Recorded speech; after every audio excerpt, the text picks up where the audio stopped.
നമസ്കാരം സുഹൃത്തുക്കളെ, മറ്റൊരു വീഡിയോയിലേക്ക് സ്വാഗതം. നമുക്ക് ഇന്നത്തെ നിഫ്റ്റി 50യുടെ മൂവ് ഒന്ന് നോക്കിക്കൊണ്ട് സ്റ്റാർട്ട് ചെയ്യാം.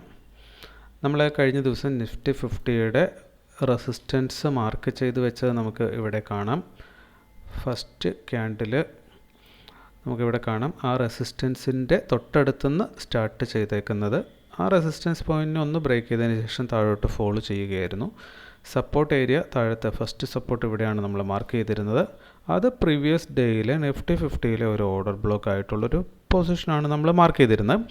അതിനുശേഷം അതിനെ ബ്രേക്ക് ചെയ്ത് താഴെ പോയിട്ട് അവിടെ ഒരു റീടെസ്റ്റും കൊടുത്തിട്ട് നെക്സ്റ്റ് ലെവൽ ഓഫ് സപ്പോർട്ടിലേക്ക് താഴത്തേക്ക് അത് വീഴുകയാണ് ഉണ്ടായത്. അപ്പോൾ അത് നമ്മൾ ഹിസ്റ്റോറിക്കൽ ചാർട്ടിൽ നിന്ന് എടുത്തിട്ടുള്ളതാണ്. മേ ബി കുറച്ച് അധികം ബാക്കിൽ നിന്നാണ് എന്നാണ് തോന്നുന്നത്. അപ്പോൾ ഈ രീതിയിൽ നമ്മുടെ ഓർഡർ ബ്ലോക്കുകൾ, ഈ ഒരു ഓർഡർ ബ്ലോക്കാണ് നമ്മളത് മാർക്ക് ചെയ്തിരുന്നത്. അതിൻ്റെ തൊട്ട് പറ്റേ വന്നാണ് ഇന്ന് ക്ലോസിങ് തന്നേക്കുന്നത്. ഇതാ ഇവിടെ നമുക്ക് കാണാം, ഈ ഒരു ഏരിയയിൽ ഇതൊരു മറ്റൊരു ദിവസം വന്ന് ഹൈ, ഒരു സ്വിംഗ് ഹൈ കൊടുത്ത ഏരിയയിൽ വന്ന് ഹിറ്റ് ചെയ്തിട്ടാണ് ഇന്ന് അവസാനിച്ചേക്കുന്നത്. അപ്പോൾ ഈ പറയുന്ന പോലെ ഹിസ്റ്റോറിക്കലി മാർക്കറ്റ് ക്രിയേറ്റ് ചെയ്യുന്ന ഓരോ പ്രധാനപ്പെട്ട സപ്പോർട്ടുകളെയും റെസിസ്റ്റൻസുകളെയും കാലങ്ങൾക്ക് ശേഷവും മാർക്കറ്റ് ഓർക്കുന്നു എന്നതാണ് നമ്മളതിൽ നിന്ന് മനസ്സിലാക്കേണ്ടത്. അപ്പോൾ അങ്ങനെയുള്ള പ്രധാനപ്പെട്ട സപ്പോർട്ടും റെസിസ്റ്റൻസും കണ്ടുപിടിച്ച് ട്രേഡ് എടുക്കുന്നതിലൂടെ നമുക്ക് കൃത്യമായി അത് എവിടെ നിന്ന് എവിടെ വരെ മൂവ് ചെയ്യും എന്ന ഒരു മുൻധാരണയോടുകൂടി ട്രേഡ് എടുക്കാൻ സഹായിക്കുന്നുണ്ട്. അപ്പോൾ പ്രൈസ് ആക്ഷൻ അതുകൊണ്ടാണ് മാർക്കറ്റിൽ അത്രമാത്രം ഇമ്പോർട്ടൻസ് ആകുന്നത്. MACD അതുപോലെയുള്ള നമ്മൾ പല ഇൻഡിക്കേറ്ററുകളും കാണാറുണ്ട്.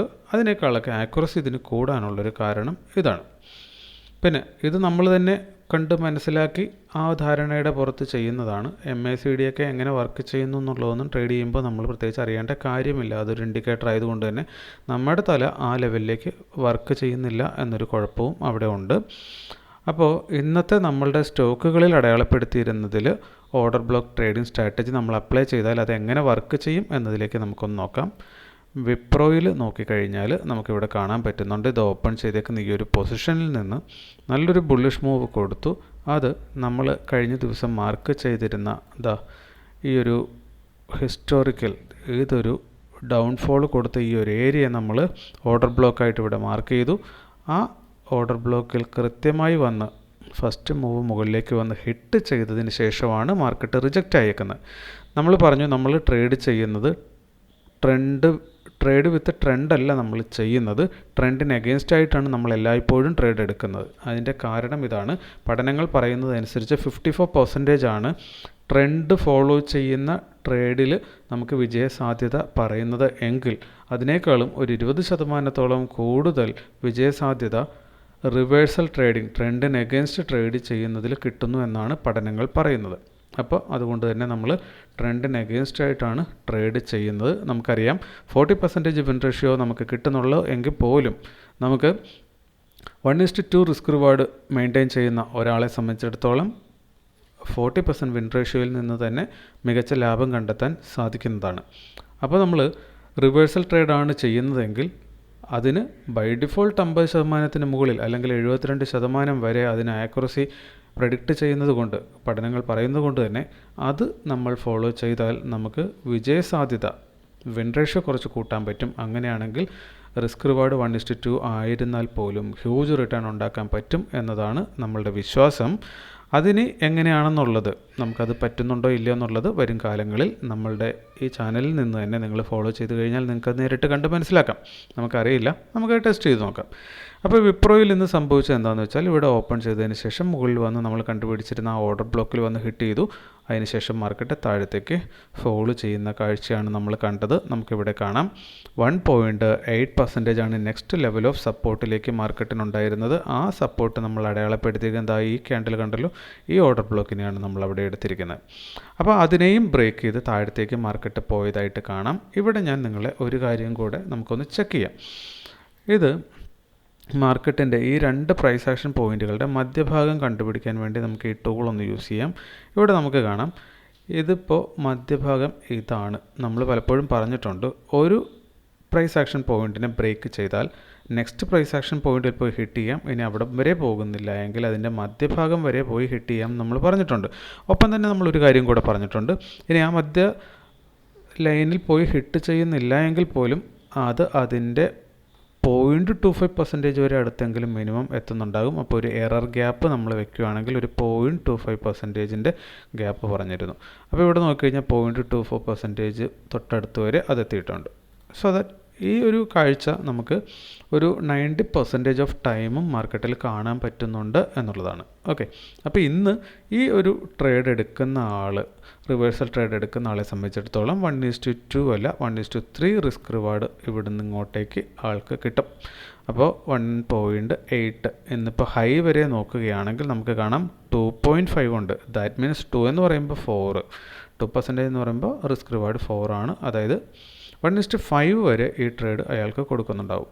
ഓക്കെ, ഇനി ONGCയിലേക്ക് വന്നു കഴിഞ്ഞാൽ ONGCയിൽ നമ്മൾ അടയാളപ്പെടുത്തി വെച്ചിരുന്ന ഈ ഒരു റെസിസ്റ്റൻസ് പോയിന്റിലേക്ക് അത് വന്നിട്ടില്ല. മറിച്ച് ഇന്നലെ ഇത് ക്ലോസ് ചെയ്തത് ഇവിടെയാണ്. എന്നിരുന്നാൽ പോലും ലാസ്റ്റത്തെ ഓർഡർ ബ്ലോക്കായിട്ട് നമുക്കിവിടെ കാണാൻ പറ്റുന്നത് ഈ ഒരു ക്യാൻഡിൽ ഇത് നല്ലൊരു ഫോള് കാണുന്നുണ്ട്. അതിനെ അങ്ങനെ ഒരു ഓർഡർ ബ്ലോക്കായിട്ട് നമുക്ക് കൺസിഡർ ചെയ്യാൻ പറ്റുമോ എന്ന് ചോദിച്ചു കഴിഞ്ഞാൽ നമുക്ക് ഡൗട്ടുണ്ട്. എന്നിരുന്നാൽ പോലും ഇവിടെ നമുക്ക് കാണാൻ പറ്റാവുന്ന വേറൊരു കാഴ്ച, ഇതേ പോയിന്റ് തന്നെ ബാക്കിലേക്ക് നോക്കിക്കഴിഞ്ഞാൽ ഇവിടെയും മാർക്കറ്റ് ക്രിയേറ്റ് ചെയ്തിട്ടുണ്ട്. അപ്പോൾ ഇവിടെ നിന്നൊക്കെ നല്ലൊരു ഫോള് താഴത്തേക്ക് പലതവണ കാണിച്ചിരുന്നു. അത് തന്നെ ഇങ്ങോട്ടേക്ക് നമുക്ക് കിട്ടുന്നുണ്ട് എന്നതാണ്. എനിവേ, ഇവിടെയാണ് നമ്മൾ പ്രൈസ് ആക്ഷൻ പോയിന്റ് അടയാളപ്പെടുത്തിയിരുന്നത്. അതിലേക്ക് മാർക്കറ്റ് വന്നിട്ടില്ല, റിജക്റ്റ് ചെയ്ത് താഴെ പോയി. അപ്പോൾ മാർക്കറ്റ് സ്റ്റാർട്ട് ചെയ്ത് ഇവിടെ നിന്നായതുകൊണ്ട് തന്നെ നമുക്ക് വെയിറ്റ് ചെയ്യാം. എനിവേ, നമ്മൾ ഇവിടെ താഴത്തേക്ക് തിരികെ വന്ന് ഹിറ്റ് ചെയ്യുമ്പോൾ ഒരു ബൈ എൻട്രിയാണ് എടുക്കുന്നതെങ്കിൽ അതിന് നമുക്ക് സ്റ്റോപ്പ് ലോസ് കിട്ടുന്നുണ്ടാവും. അപ്പോൾ അതുകൊണ്ട് തന്നെ റിവേഴ്സൽ ട്രേഡ് ഇവിടെ എടുക്കുന്ന ആൾക്ക് ഈ ഇതിൽ സ്റ്റോപ്പ് ലോസ് ആയിരിക്കും കിട്ടുന്നത്. ഇനി താഴത്തേക്ക് എൻട്രി എടുക്കുന്ന ഒരാളെ സംബന്ധിച്ചിടത്തോളം മാക്സിമം കിട്ടാവുന്ന എത്രയാണെന്ന് നോക്കിക്കഴിഞ്ഞാൽ നമുക്ക് ഈ ഒരു ഓർഡർ ബ്ലോക്ക് വരെ 1.5 അതായത് 1:3 അതിൻ്റെ താഴത്തേക്ക് 2 സംതിങ്സ് ആണ്. സോ ദാറ്റ് 1:4 റിസ്ക് റിവാർഡ് കിട്ടുന്നുണ്ടാകും. പക്ഷേ നമുക്ക് ഈ ട്രേഡ് എടുക്കുന്നുണ്ടാവില്ല. ആസ് പെർ നമ്മുടെ റിവേഴ്സൽ ട്രേഡിംഗ് സ്ട്രാറ്റജി അനുസരിച്ച് നമ്മൾ ഇവിടെ സ്റ്റോപ്പ് ലോസ് ആയിരിക്കും ഹിറ്റ് ചെയ്യുന്നത്. ഇനി പവർ ഗ്രിഡ് നോക്കിക്കഴിഞ്ഞാൽ നമുക്കിവിടെ കാണാൻ പറ്റുന്നുണ്ട്. ഫസ്റ്റ് ക്യാൻഡിൽ നന്നായിട്ട് മുകളിലേക്ക് മൂവ് ചെയ്തു. നമ്മളുടെ ഫസ്റ്റ് അടയാളപ്പെടുത്തിയിരുന്ന ഓർഡർ ബ്ലോക്കിനെ ബ്രേക്ക് ചെയ്തിട്ടുണ്ട്. പക്ഷേ മുകളിലത്തെ ഓർഡർ ബ്ലോക്കിൽ ഹിറ്റ് ചെയ്തിട്ടില്ല. ഈ ഒരു പോയിന്റ് നമ്മൾ ഹിസ്റ്റോറിക്കൽ ചാർട്ടിൽ നിന്ന് ഇത് ഈ മൂവൊക്കെ കഴിഞ്ഞതിന് ശേഷം നമ്മൾ അടയാളപ്പെടുത്തിയതാണ്. സോ ദാറ്റ് ഇവിടെയും നമുക്ക് ഈ ഒരു ട്രേഡിലും ലോസ് തന്നെ കിട്ടാനുള്ളൂ. അപ്പോൾ ഒരെണ്ണത്തിലാണ് പ്രോഫിറ്റ് കിട്ടിയത്, രണ്ടെണ്ണത്തിൽ ഇപ്പോൾ ലോസ് കിട്ടിയിട്ടുണ്ട്. BPCLലാണ് നമ്മളിന്ന് ട്രേഡ് ചെയ്തത്. നമ്മളിന്ന് ട്രേഡ് ചെയ്തത് അടയാളപ്പെടുത്തിയിട്ടുണ്ട് നമ്മൾ. എൻട്രി പോയിൻ്റ് അതായിരുന്നു. അപ്പോൾ എൻട്രി പോയിൻ്റ് അത് ഇട്ടപ്പോൾ നമുക്ക് കിട്ടിയത് 317 രൂപ 60 പൈസയിലാണ് എൻട്രി കിട്ടിയതെങ്കിൽ മാർക്കറ്റ് നമുക്ക് കാണാം ഫസ്റ്റ് ക്യാൻഡിൽ തന്നെ നേരെ മുകളിലേക്ക് പോയി. നമ്മുടെ സ്റ്റോപ്പ് ലോസ് ഇവിടെ എൻട്രി നമ്മൾ ഇട്ടിരുന്നെങ്കിൽ ഫസ്റ്റ് ഇത് മൂവ് ചെയ്ത് വരുന്ന സമയത്ത് നമ്മളിവിടെ എൻട്രി എടുത്തിരുന്നെങ്കിൽ ഇവിടെ പോയിട്ട് നമ്മുടെ സ്റ്റോപ്പ് ലോസ് ഹിറ്റ് ചെയ്തതിന് ശേഷമേ മാർക്കറ്റ് തിരികെ താഴോട്ട് പോരുകയുള്ളായിരുന്നു. അപ്പോൾ നമുക്കൊരു എന്തോ അന്നേരം തോന്നി, അതിപ്പോൾ നമ്മൾ മനഃപൂർവ്വം ചെയ്തതൊന്നുമല്ല. നമുക്ക് ആ ഒരു വലിയൊരു മൂവ് കണ്ടപ്പോൾ നമുക്കൊരു ഡൗട്ട് ഉണ്ടായിരുന്നതുകൊണ്ട് പിന്നെ പെട്ടെന്നുള്ളൊരു മൂവ് ആയതുകൊണ്ട് നമുക്ക് എൻട്രി ഇടാൻ പറ്റാഞ്ഞതൊക്കെ കൊണ്ട് സംഭവിച്ചതാണ്. മാർക്കറ്റ് മുകളിൽ പോയിട്ട് തിരികെ ഇത് റിജക്റ്റ് ചെയ്ത് താഴത്തേക്ക് പോരുന്നു എന്ന് കണ്ടപ്പോൾ ഇത് താഴെ ഇങ്ങോട്ട് മൂവ് ചെയ്തതിന് ശേഷമാണ് നമ്മൾ അവിടെ എൻട്രി ഇട്ടത്. അത് നമുക്കവിടെ കിട്ടുകയായിരുന്നു. അങ്ങനെ നമ്മൾ എൻട്രി എടുത്തതിന് ശേഷം പിന്നെ സ്റ്റോപ്പ് ലോസിലേക്ക് മാർക്കറ്റ് പോയില്ല. നമ്മൾ 1%ൻ്റെ 1:2 റിസ്ക് റിവാർഡ് എടുത്ത് എക്സിറ്റ് ചെയ്തു. ഈ ക്യാൻഡിലാണ് നമ്മൾ എക്സിറ്റ് ചെയ്തേക്കുന്നത്, നിങ്ങൾക്ക് ഇവിടെ കാണാം. അപ്പോൾ നമ്മളുടെ ആ പ്രൈസ് ആക്ഷൻ പോയിന്റിൽ നിന്ന് നെക്സ്റ്റ് ഓർഡർ ബ്ലോക്കിലേക്ക് 1.3 ആണ് മാർക്കറ്റ് മൂവ് ചെയ്തിട്ടുള്ളത്. ഇനി അതിൻ്റെ ലോ വരെ ഇന്ന് ഹോൾഡ് ചെയ്യുന്ന ഒരാളെ സംബന്ധിച്ചിടത്തോളം അതൊരു നല്ല എൻട്രിയാണ്. ലോ വരെ കിട്ടാവുന്നത് ഇവിടെ നോക്കിക്കഴിഞ്ഞാൽ 1:3.3 ആ പ്രൈസ് ആക്ഷൻ ലൈനിലേക്കും അതിൻ്റെ ലോവസ്റ്റ് പോയിന്റിലേക്ക് 1:3.5 അബോ, അതായത് 1:7 റിസ്ക് റിവാർഡ് കിട്ടുന്ന ഒരു ട്രേഡ് ആയിരുന്നു അത്. അപ്പോൾ നമുക്കിവിടെ മനസ്സിലാകുന്നുണ്ട് നമ്മുടെ റിവേഴ്സൽ ട്രേഡിംഗ് സ്ട്രാറ്റജി ഇന്ന് ഇതിൽ വർക്ക് ചെയ്തിട്ടുണ്ട്. അപ്പോൾ രണ്ടെണ്ണത്തിൽ നമുക്ക് പ്രോഫിറ്റ് കിട്ടി, രണ്ടെണ്ണത്തിൽ ലോസ് കിട്ടിയിട്ടുണ്ട്. ഇനി നമുക്ക് നോക്കേണ്ട NTPC ഇന്ന് കുറച്ച് വോളാറ്റൈലായിട്ടുള്ള ഒരു ആറ്റിറ്റ്യൂഡാണ് കാണിച്ചേക്കുന്നത്. നമുക്കിവിടെ കാണാൻ പറ്റുന്നുണ്ട്. ഇതിൻ്റെ ഓർഡർ ബ്ലോക്ക് നമ്മളിവിടെയാണ് അടയാളപ്പെടുത്തിയിരുന്നത്, കാരണം ഇതിൻ്റെ ക്ലോസിംഗ് ഇന്നലത്തെ ഇവിടെ ആയിരുന്നു. അപ്പോൾ ഇവിടെ ഓപ്പൺ ചെയ്ത് ആ ഒരു ഗ്യാപ്പ് ഫില്ല് ചെയ്തു, ഗ്യാപ്പ് ഡൗൺ ഓപ്പൺ ചെയ്തു, ഗ്യാപ്പ് ഫില്ല് ചെയ്തു, മാർക്കറ്റ് താഴത്തേക്ക് ഫോളോ ചെയ്യുന്ന കാഴ്ചയാണ് കണ്ടത്. അപ്പോൾ ഇവിടുന്ന് നമുക്ക് ആ എൻട്രി എടുക്കാനായിട്ട് അതവിടെ കിട്ടിയില്ല എന്ന് കരുതിയാൽ നമ്മൾ ഇവിടുന്ന് എൻട്രി എടുക്കും. ഇവിടുന്ന് എൻട്രി എടുത്തു കഴിഞ്ഞാൽ രണ്ട് കാര്യങ്ങളാണ്. ഒന്ന്, ഇവിടുന്ന് സ്റ്റോപ്പ് ലോസ് ഹിറ്റ് ചെയ്തോ എന്ന് നോക്കിക്കഴിഞ്ഞാൽ സ്റ്റോപ്പ് ലോസ് ഹിറ്റ് ചെയ്തിട്ടില്ല. അതായത് 0.5% ഹിറ്റ് ചെയ്തോ എന്ന് ചോദിച്ചാൽ ഡൗട്ടുണ്ട്. ഹിറ്റ് ചെയ്തെന്നോ ഇല്ലെന്നോ പറയാൻ പറ്റാത്തൊരവസ്ഥയിലാണ് അത് കാണിക്കുന്നത്. എനിവേ, അത് ടാർഗറ്റ് 1% കൊടുത്തു എന്ന് ചോദിച്ചാൽ ടാർഗറ്റ് കൊടുത്തിട്ടുമില്ല. അപ്പോൾ നമ്മുടെ ഓർഡർ ബ്ലോക്ക് സ്ട്രാറ്റജി ഇതിലും കൃത്യമായി വർക്ക് ചെയ്തതായിട്ടാണ് നമുക്ക് കാണാൻ പറ്റുന്നത്. പക്ഷേ അത് ടാർഗറ്റ് കിട്ടാത്തതുകൊണ്ട് തന്നെ നമുക്കതിനെ സ്റ്റോപ്പ് ലോസ് ആയിട്ട് തന്നെ കണക്കൂട്ടാം. അങ്ങനെയാണെങ്കിൽ 3 സ്റ്റോപ്പ് ലോസും 2 പ്രോഫിറ്റും അതാണ് ഇന്നിതിൽ കിട്ടാവുന്നത്. അപ്പോൾ 3 ലോസ് എടുക്കുമ്പോൾ 3 പോർഷൻ ലോസ്, 2 പ്രോഫിറ്റ് എന്ന് പറയുമ്പോൾ 2 പോർഷൻ പ്രോഫിറ്റ് വെച്ച് 2 വിന്നിങ് ട്രേഡ്സ്. അപ്പോൾ 4 പോർഷൻ പ്രോഫിറ്റ്. അതായത് നെറ്റ് 5 ട്രേഡും എടുത്തിരുന്ന ഒരാളാണ് എങ്കിൽ അയാൾക്ക് നെറ്റ് 1 പോർഷൻ പ്രോഫിറ്റ് എന്ന് കിട്ടുന്നുണ്ടാവും. എനിവേ, നമ്മളുടെ ഓർഡർ ബ്ലോക്ക് സ്ട്രാറ്റജി നല്ല രീതിയിൽ വർക്ക് ചെയ്യുന്നു എന്ന് തന്നെയാണ് നമ്മൾ കണക്കൂട്ടേണ്ടത്. ഇനി ഈ ഒരു ജേണൽ നമ്മൾ സ്റ്റാർട്ട് ചെയ്തിട്ട് ഇപ്പോൾ 12 ദിവസമാണ് മൊത്തം ആയിട്ടുള്ളത്. അപ്പോൾ രണ്ടാമത്തെ 200 ഡേയ്സിൻ്റെ ആ ഒരു യാത്രയിലാണ് നമ്മളുള്ളത്. 12 ദിവസത്തിൽ 9 ദിവസവും ലോസ് ആയിരുന്നു, 3 ദിവസമേ നമുക്ക് പ്രോഫിറ്റ് കിട്ടിയിട്ടുള്ളൂ. എന്നിരുന്നാൽ പോലും നമ്മുടെ നെറ്റ് ലോസ് ഈ കാണുന്ന പോലെ ചെറിയൊരു ലോസ് തന്നെയാണ്. ഇപ്പോൾ ഈ മാസം നോക്കിക്കഴിഞ്ഞാൽ ഇന്നത്തെ പ്രോഫിറ്റ് ഒഴിച്ച് നിർത്തിയാൽ നമ്മൾ ഏകദേശം ഒരു 6% ഓൾറെഡി 8% ആണെന്നാണ് തോന്നുന്നത്. നോക്കട്ടെ, യെസ്, അതൊരു 8%-നടുത്ത് നമ്മളിവിടെ ലോസിലുണ്ടായിരുന്നതാണ്. ഇന്ന് ഈ ഒരു പ്രോഫിറ്റ് കിട്ടിയപ്പോൾ നമ്മളത് 2% ലോസായിട്ട് കുറഞ്ഞിട്ടുണ്ട്. അപ്പോൾ 3 ദിവസം നമുക്ക് ലോസാണ് ഉണ്ടായിരുന്നത്, 1 ദിവസം പ്രോഫിറ്റ് കിട്ടിയിട്ടുണ്ട്. അപ്പോൾ നമ്മൾ ഈ ലോസ് അടിച്ചുകൊണ്ടിരുന്നപ്പോഴൊക്കെ നിങ്ങളോട് പറയുന്നുണ്ടായിരുന്നു ഇങ്ങനെ കണ്ടിന്യൂസ് ലോസ് വരുന്നതുകൊണ്ട് കുഴപ്പമൊന്നുമില്ല, മാക്സിമം ഒരു 8 ലോസ് വരെയൊക്കെ കണ്ടിന്യൂസ് ആയിട്ട് നമ്മൾ വിജയിച്ചു ഇല്ലെങ്കിൽ റിച്ചായി ജീവിക്കുന്നു എന്ന് നമ്മൾ കാണുന്ന ട്രേഡേഴ്സിന് ഓൾറെഡി സംഭവിക്കുന്നുണ്ട് എന്നതാണ് അവരുടെ പലരുടെയും ഇൻ്റർവ്യൂകളിൽ നമുക്ക് കേൾക്കാൻ കഴിഞ്ഞിട്ടുള്ളത്. ഏതൊരു സ്ട്രാറ്റജി ബാക്ക് ടെസ്റ്റ് ചെയ്യുമ്പോഴും അതിൻ്റെ റിസൾട്ടിൽ പോലും കണ്ടിന്യൂസ് 8 മുതൽ 11 വരെ കണ്ടിന്യൂസ് ലോസ് കാണിക്കുന്നുണ്ട്.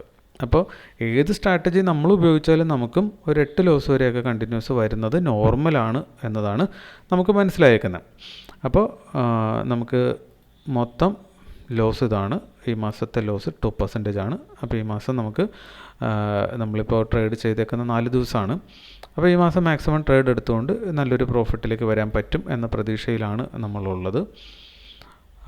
ഇനിയിപ്പോൾ നമ്മളൊരു ബാക്ക് ടെസ്റ്റ് ജസ്റ്റ് സ്റ്റാർട്ട് ചെയ്തിട്ടുണ്ട്. അപ്പോൾ ഒരു 10 ദിവസത്തെ നമ്മൾ ബാക്ക് ടെസ്റ്റിംഗ് നടത്തിയിട്ടുണ്ട്.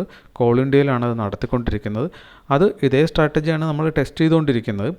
അപ്പോൾ ഇതുവരെ നോക്കിക്കഴിഞ്ഞാൽ നമ്മൾ അതിനകത്തൊരു 12-11 ദിവസത്തെ ടെസ്റ്റ് ചെയ്തപ്പോൾ ഒരു 25% പ്രോഫിറ്റാണത് കാണിക്കുന്നത്. എനിവേ, അത് ആ ചില പർട്ടിക്കുലർ പീരീഡിൽ കണ്ടിന്യൂസ് പ്രോഫിറ്റ് കിട്ടുന്ന സമയങ്ങളുണ്ടാവും, കണ്ടിന്യൂസ് ലോസ് കിട്ടുന്ന സമയങ്ങളുണ്ടാവും. അപ്പോൾ ഇതൊരു 100 ദിവസത്തെ ടെസ്റ്റ് നമ്മൾ എടുത്തിട്ട് അത് കംപ്ലീറ്റ് ചെയ്യുന്ന മുറയ്ക്ക് അതിൻ്റെ ഒരു വീഡിയോ സെപ്പറേറ്റ് ആയിട്ട് ചെയ്യുന്നുണ്ടാവും. അപ്പോൾ അത്തരം ഒരു 2-3 ബാക്ക് ടെസ്റ്റ് വീഡിയോകൾ ചെയ്യുമ്പോൾ ഇതിനകത്ത് കുറച്ചധികം മാത്തമാറ്റിക്സ്, അതായത് 1:2 റിസ്ക് റിവാർഡ് വെച്ചിട്ട് നമുക്ക് എന്ത് അച്ചീവ് ചെയ്യാൻ പറ്റുന്നുണ്ട്. ഈ 1:2 പോർഷൻ പ്രോഫിറ്റ് എടുത്തേക്കെന്നാണ് നമ്മളിവിടെ അടയാളപ്പെടുത്തിയിരിക്കുന്നത്. അറ്റ് ദ സെയിം ടൈം തന്നെ ആക്ച്വലി അതെന്ത് കൊടുക്കുമായിരുന്നു, നമ്മൾ 2 എടുത്ത് എക്സിറ്റ് ചെയ്യും. ഇപ്പോൾ ഇന്ന് നോക്കിയാലും നമ്മൾ എക്സിറ്റ് ചെയ്തത് BPSCയിൽ 1:2 ചെറിയ പ്രോഫിറ്റ് എടുത്ത് നമ്മൾ എക്സിറ്റ് ചെയ്തു. പക്ഷേ ഇത് ഹോൾഡ് ചെയ്തിരുന്നെങ്കിൽ 1:7 വരെ നമുക്ക് കിട്ടുമായിരുന്നു. അപ്പോൾ നമ്മളിന്ന് ആകെപ്പാടെ ജസ്റ്റ് 1.5 മണിക്കൂർ എൻട്രി എടുത്തെടുത്തുനിന്ന് 1.5 മണിക്കൂർ മാത്രമേ നമ്മൾ ആ ട്രേഡിൽ ഉണ്ടായിരുന്നുള്ളൂ. അപ്പോൾ ഇത് എൻഡ് വരെ നമ്മൾ ഹോൾഡ് ചെയ്യുവാണെങ്കിൽ 6 മണിക്കൂർ നമ്മൾ ആ ട്രേഡിൽ ഉണ്ടായിരുന്നുവെങ്കിൽ നമുക്ക് 1:7 വരെ അവിടെ കിട്ടാമായിരുന്നു. അതൊരു ഹ്യൂജ് പ്രോഫിറ്റാണ് ആക്ച്വലി നമ്മളെ സംബന്ധിച്ചിടത്തോളം. അപ്പോൾ ഇവിടെ നമ്മൾ കണ്ട പോലെ 2 പോർഷൻ എടുത്ത ദിവസം 4 പോർഷൻ മാർക്കറ്റ് കൊടുത്തിട്ടുണ്ട്. ഇവിടെ 2 എക്സിറ്റ് ചെയ്തപ്പോഴൊക്കെ 4 കൊടുത്തിട്ടുണ്ട്, ഇവിടെയൊക്കെ 3 കൊടുത്തിട്ടുണ്ട്. അപ്പോൾ ഇങ്ങനെ നോക്കിക്കഴിയുമ്പോൾ ആക്ച്വലി 3 ആൻഡ് എബോ എത്ര പെർസെൻറ്റേജ് വിൻ കിട്ടുന്നുണ്ട്. ഇനി 2 ഇല്ലെങ്കിൽ എത്രയാണ് കിട്ടുന്നത്, 4 എത്രയാണ് കിട്ടുന്നത്. അപ്പോൾ ഇത് തമ്മിലുള്ള വ്യത്യാസം എന്താണ്? ഇമാതിരിയുള്ള മാത്തമാറ്റിക്സ് ഒക്കെ എടുത്തു കഴിഞ്ഞാൽ നമുക്ക് ടാർഗറ്റ് ടു ടാർഗറ്റ്, അതായത് ഇവിടെ നമ്മൾ കണ്ടു, ഇവിടെ നമ്മൾ എക്സിറ്റ് എടുത്ത നമ്മളുടെ 1:2 നമ്മൾ എക്സിറ്റ് എടുത്തു. ഇനി ഇവിടെ നമ്മൾ അവിടെ എക്സിറ്റ് എടുത്തിരുന്നില്ല, ഇവിടുന്ന് പോന്നു കഴിഞ്ഞാൽ നമ്മൾ പറഞ്ഞിട്ടുണ്ട് നെക്സ്റ്റ് ടാർഗറ്റ് പോയി ടച്ച് ചെയ്യും, ഇല്ലെങ്കിൽ അതിൻ്റെ ഹാഫ് എങ്കിലും ടച്ച് ചെയ്യും. അപ്പോൾ ഇനി ഇത് ബ്രേക്ക് ചെയ്ത് കഴിഞ്ഞാൽ ഇനി നെക്സ്റ്റ് ടാർഗറ്റ് പോയി ടച്ച് ചെയ്യും. ഇതാണ് നമ്മളുടെ ഒരു കണ്ടേക്കുന്ന കാഴ്ച. അപ്പോൾ അതുകൊണ്ട് തന്നെ നമ്മൾ ഈ ഹാഫ് ഇപ്പോൾ ഇവിടെ ടച്ച് ചെയ്തു, നമ്മൾ സ്റ്റോപ്പ് ലോസ് ട്രയൽ ചെയ്ത് വെച്ചു. അപ്പോൾ ഇനി ബ്രേക്ക് ഈവനിൽ പൊക്കോട്ടെ എന്ന് കരുതിയാൽ നമുക്ക് വേണമെങ്കിൽ നെക്സ്റ്റ് ഈ ലെവൽ ടാർഗറ്റ് ചെയ്യാം, അല്ലെങ്കിൽ ഈ ലെവൽ ടാർഗറ്റ് ചെയ്യാം, ഇങ്ങനെയൊക്കെ ചെയ്യാം. അപ്പോൾ നമ്മളങ്ങനെ ചെയ്യുകയായിരുന്നുവെങ്കിൽ ഇന്നിപ്പോൾ അവിടെ അല്ലാതെ ഈ ലെവലിലേക്ക് നമ്മൾ ടാർഗറ്റ് ചെയ്തിരുന്നെങ്കിൽ നമുക്ക് 2.5 കിട്ടിയാനെ. അതേപോലെ നമുക്ക് ഈ ഒരു കണക്കെടുത്തതിന് ശേഷം വേണം, അപ്പോൾ നമ്മൾ ലൈവായിട്ടൊരു 200 ദിവസം കംപ്ലീറ്റ് ചെയ്യുകയും ചെയ്യും. ഒപ്പം തന്നെ ഈ ബാക്ക് ടെസ്റ്റ് ഇതുപോലെ ഒരു 3 ടെസ്റ്റുകൾ 100 ദിവസത്തിൻ്റെ വീതം നമ്മൾ വേറെ ചെയ്തിട്ട് അതിനകത്തുനിന്ന് ഈ കണക്കുകൾ നമുക്കൊന്ന് ക്രോഡീകരിച്ചെടുക്കണം. അപ്പോൾ 1:3 ഒരു നല്ല വിൻ റേഷ്യോയും നല്ല പ്രോഫിറ്റബിലിറ്റിയും നമുക്ക് തരുന്നുണ്ട് എങ്കിൽ നമ്മൾ 1:2 ബ്ലൈൻഡിൽ വെക്കേണ്ട കാര്യമില്ല. അപ്പോൾ ഇതിൻ്റെ കൂടെ തന്നെ ഞാനിവിടെ അടയാളപ്പെടുത്താത്ത ഒരു കാര്യം കൂടിയുണ്ട്. ടാർഗറ്റ് ടു ടാർഗറ്റ് എത്ര എണ്ണം അച്ചീവ് ചെയ്യുന്നുണ്ട്. അതായത് ഇവിടെ നമ്മളൊരു എൻട്രി എടുത്തു ആണ്, നെക്സ്റ്റ് ലെവൽ ഓഫ് ടാർഗറ്റ് ഇതാണ്, പിന്നത്തെ ലെവൽ ഓഫ് ടാർഗറ്റ് ഇതാണ്. അത് എങ്ങനെയാണെന്നുള്ളതിൻ്റെ സെപ്പറേറ്റ് ഒരു കണക്കും കൂടെ നമുക്ക് ഉണ്ടാക്കേണ്ടതുണ്ട്. അപ്പോൾ ഇതിനെപ്പറ്റി ട്രേഡിംഗ് ഒരു ഗാംബ്ലിംഗ് ഒന്നുമല്ല. ഇതുപോലെ കുറേ ഫാക്ടേഴ്സ് കറക്റ്റ് മാത്തമാറ്റിക്സ് നമ്മൾ മാർക്കറ്റിൽ നിന്ന് കുറച്ച് മെനക്കേടുണ്ട്. നമ്മളത് കുത്തിയിരുന്ന് മാർക്ക് ചെയ്ത് ഫൈൻഡ് ഔട്ട് ചെയ്തെടുക്കണം. എടുത്ത് മാത്തമാറ്റിക്സ് ക്രിയേറ്റ് ചെയ്ത് കഴിയുമ്പോൾ അതിൽ നിന്ന് നമുക്ക് കൃത്യമായൊരു കണക്ക്, നമുക്കൊരു എഡ്ജ് തരുന്ന, പ്രോഫിറ്റബിലിറ്റി കൂട്ടാവുന്ന, ഇല്ലെങ്കിൽ എത്രമാത്രം മാക്സിമം പ്രോഫിറ്റബിലിറ്റി നമുക്ക് കൂട്ടാൻ പറ്റും എന്നൊക്കെ കൃത്യമായിട്ട് നമുക്ക് അളന്നെടുക്കാൻ പറ്റും. അതിലേക്കുള്ളൊരു യാത്രയിലാണ് നമ്മൾ. അപ്പോൾ അത് അളന്ന് എടുത്ത് കഴിയുമ്പോൾ നമുക്ക് പിന്നീട് ഈ ഒരു 200 ദിവസം, ഇപ്പോൾ നമ്മൾ 12 ദിവസം നമ്മൾ പറഞ്ഞു, ഇപ്പോൾ 12 ദിവസമാണ് അയക്കുന്നത്. ഇതൊരു 200 ദിവസം ഇവിടെ കംപ്ലീറ്റ് ചെയ്യുന്ന സമയത്തേക്ക് ഇത്തരം ഒരു 3 100 ഡേയ്സിൻ്റെ ബാക്ക് ടെസ്റ്റും ഒക്കെ നടത്തിയിട്ട് നമുക്ക് ആക്ച്വലി എടുക്കാവുന്ന എന്താണെന്ന് കണ്ടുപിടിച്ചിട്ട് നമ്മുടെ യാത്രയിൽ നമുക്ക് ആ പ്രോഫിറ്റബിലിറ്റി ഒന്ന് കൂട്ടാൻ പറ്റുവാണെങ്കിൽ കൂട്ടാം. അപ്പോൾ ഈ ലോസ് ഒന്നും കണ്ട് ആരും പേടിക്കേണ്ട കാര്യമൊന്നുമില്ല. നമുക്കിത് തിരിച്ചു വരാൻ വലിയ സമയമൊന്നും വേണ്ട. 2-3 പ്രോഫിറ്റ് അടിക്കുമ്പോഴത്തേക്ക് നമുക്ക് തിരിച്ചു വരാവുന്ന അവസ്ഥയിൽ തന്നെയാണ് നമ്മളുള്ളത്. അതർവൈസ് നമ്മൾ മനസ്സിലാക്കേണ്ടത്, വിജയിച്ച റിച്ചായിട്ട് ജീവിക്കുന്ന പല ട്രേഡേഴ്സിനും അവർക്ക് ഇപ്പോഴും സ്റ്റിൽ അവരുമൊക്കെ മോശം കാലാവസ്ഥയിൽ, മോശം സമയത്ത്, മോശം മാർക്കറ്റിൽ കണ്ടിന്യൂസ് ആയിട്ട് 8 ലോസൊക്കെ കൊടുക്കുന്നുണ്ടെന്നാണ് അവരുടെ തന്നെ ഇൻ്റർവ്യൂകളിൽ നിന്ന് മനസ്സിലാക്കുന്നത്. ഇവിടെ നമ്മൾ മനസ്സിലാക്കിയ ഒറ്റ കാര്യമേ ഉള്ളൂ, ഒരു ദിവസം ഒരു ട്രേഡ് എന്ന് പറയുന്നത് നല്ലൊരു ഡിസിപ്ലിൻ്റെ ഭാഗമാണ്. അതർവൈസ് അതുമാത്രം മതി നമുക്കിവിടെ വിജയിക്കാൻ എന്നുള്ളതാണ്. അപ്പോൾ പറഞ്ഞാൽ അത് എത്രമാത്രം ഓരോരുത്തർക്കും ഉൾക്കൊള്ളാൻ പറ്റുമെന്ന് നമുക്കറിയത്തില്ല. നമ്മളത് ടെസ്റ്റ് ചെയ്ത് പ്രൂവ് ചെയ്യുമ്പോഴാണ്, നമുക്ക് തന്നെ അനുഭവത്തിൽ വരുമ്പോഴാണ് നമുക്കത് കൂടുതൽ വിശ്വാസത്തിലെടുക്കാൻ പറ്റുന്നത്. അപ്പോൾ ഈ വീഡിയോസ് കാണുന്ന എല്ലാവർക്കും ആ ഒരു കോൺഫിഡൻസ് കിട്ടുന്നുണ്ടാവും എന്നാണ് എൻ്റെ ഒരു പ്രതീക്ഷ. അപ്പോൾ ഇന്നത്തെ വീഡിയോ ഇത്രയേ ഉള്ളൂ. മറ്റ് ഒരു വീഡിയോ ആയിട്ട് നമുക്ക് അടുത്ത ദിവസം വീണ്ടും കാണും വരേക്കും. Thank you.